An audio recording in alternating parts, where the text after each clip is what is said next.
Hello and welcome to your daily oracle reading for Monday, December 23rd, 2019. I'm Linda the Lightworker. I am so grateful you're here. We've got an interesting, well, it's not interesting. We got a great reading for today. So let's jump into our cards. So the first card we have today is the Six of Swords.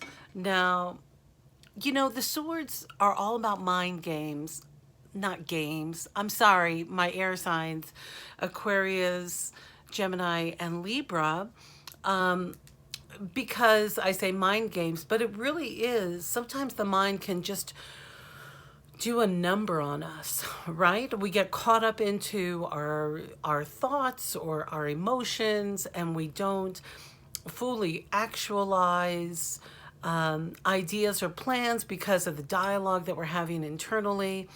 And it can prevent us from positive momentum forward. So the Six of Swords, this card is all about passages. Now we've had this card recently. The image on this card are this community or these people, these dock people under the crescent moon are helping this woman, clearly a woman, into her boat, handling her packages, her bundles. It looks like her cargo is protected by these swords. She's in a boat that knows where it's going. It's going to take care of her. She's just got to get in and go. And so passage can mean all kinds of things. It can be the boat passage through the night. This looks like a mystical sort of journey. Because it's happening in the night, this could mean that there is, this could be information, passages, transitions that are happening in dream time.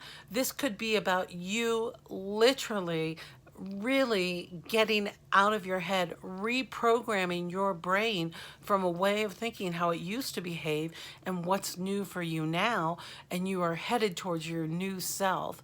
And this is definitely an inside job. She's orchestrated all this, or somehow it's all come together.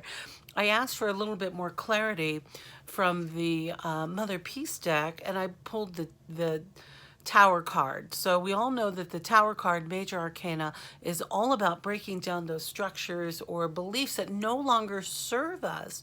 So that's what really tells me this is an inside job. So it's about getting your head straight, pulling your head out of where it shouldn't be, and really paying attention to stepping out of fear. This, because when we look at this situation, no, it's not raining, but it looks overcast. The waters look a little choppy. I don't see a life preserver or many oars. There's one oar. Hopefully she has one on the other side. There can be a lot of fear that comes up with this transition that you're going through. But really, it's an inside job. Remember, fear is a false existing, false fear, F-E-A-R. Oh, everybody's got funny little things to say. False, I thought fear was false existence appearing real. You know, it's not a reality. Fear is something that is, I mean, sometimes we are in real frightful situations. If you are leaving a violent partner or an unhealthy relationship or concerned about consequences, those are real fears. But sometimes, oh gosh, here is Spirit saying it's a brass panty day.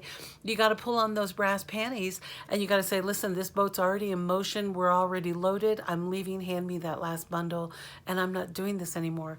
And it could be you're not going to drink anymore. You're not going to tolerate bad situations. You're really standing in your power.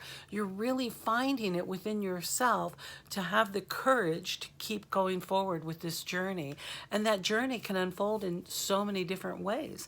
So it's a matter of really having that courage. And this time period we've been in has, so many of you have been going through transitions from a new job, you're finishing big projects, you're relocating, you're having intense health situations come up.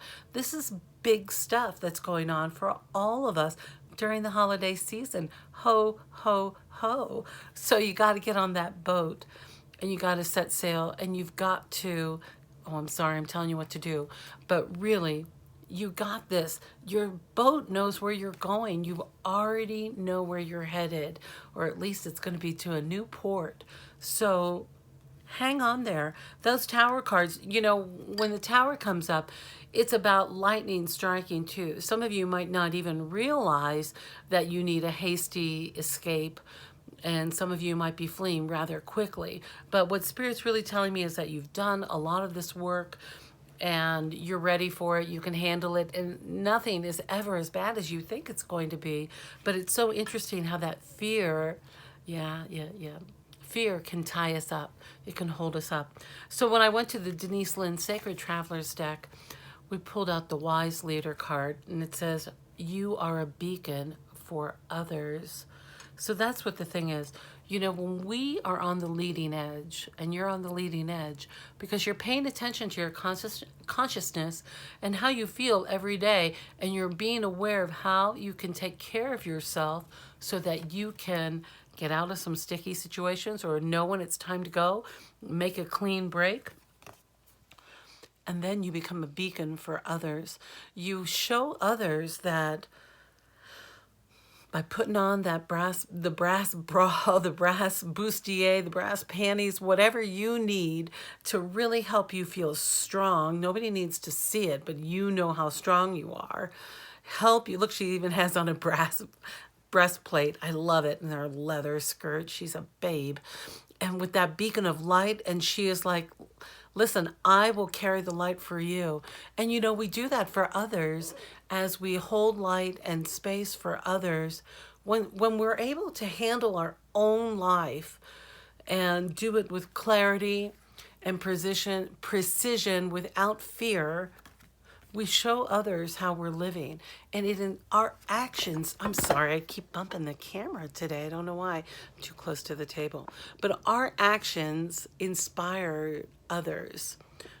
So it's through us being true to ourselves that others are able to really see where we're headed. Sometimes, I mean, look how it looks bright in the future there. Keep going forward. And then when I went to my Divine Action card deck, I got the beautiful listen to your soul. Your soul is speaking to you every day, all the time. Are you listening?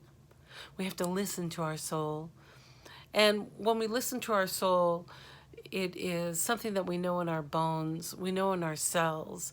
We know why, at some level, what we're supposed to do next. And listen, if you're in a foggy area and you're not exactly sure where you're headed, because it looks like there's fog down below here and in the distance, keep your head up high. Don't dismay. You have a lot of support around you. Look at all these people helping you. So pay attention. Do your best to go easy with yourself, dial that fear down, and step into more of your life, of who you are, being the truer person, of being your most authentic self. All right, my dear. I hope you know how much I love you and how grateful I am that you stopped by my channel. And let me know what you're escaping or what your new paradigm is down below in the comments, or email me at LindaTheLightWorker@gmail.com. And I do love you, and I'm looking forward to seeing you next time.